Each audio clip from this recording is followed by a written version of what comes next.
За считанные минуты все здесь оказалось на земле. Пока мы бежали, дождь лил очень сильно. Это школа в селе Урмышле. Учитель Рушания Илудинова с ужасом вспоминает вчерашний день. Внезапно все вокруг потемнело и поднялся сильный ветер. Детей в пришкольном лагере, к счастью, уже не было. И начался сильный ветер. Начал падать шифер вот здесь.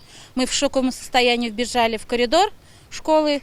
И такой треск послышался. Мы побежали, там окно разбилось. Произошел очень резкий штормовой ветер, в результате чего по всему селу было снесено несколько крыш домов. Эпицентр пришло на школу. Это школа 1971 года, и с тех пор не было капремонта. В непогоду крыша и так протекала, признаются учителя. За 48 лет балки и шифр устарели так, что ураган снес их за считанные секунды. Ливень начался.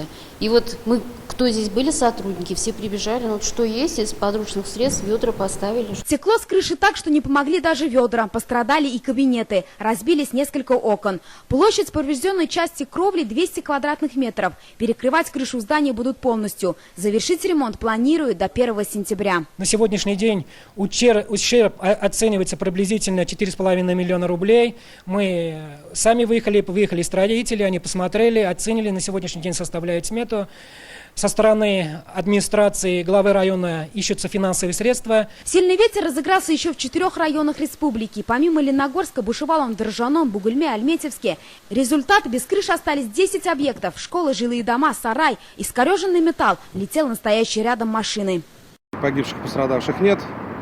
Ведутся восстановительные работы, ведется поиск подрядчиков и также подготовка необходимых материалов для того, чтобы восстановить поврежденные кровли. Синоптики предупреждают, погода снова может испортиться. Прогнозируют ветер до 15-20 метров в секунду. Во время стихии советуют быть подальше от рекламных щитов, высоких деревьев и шатких построек.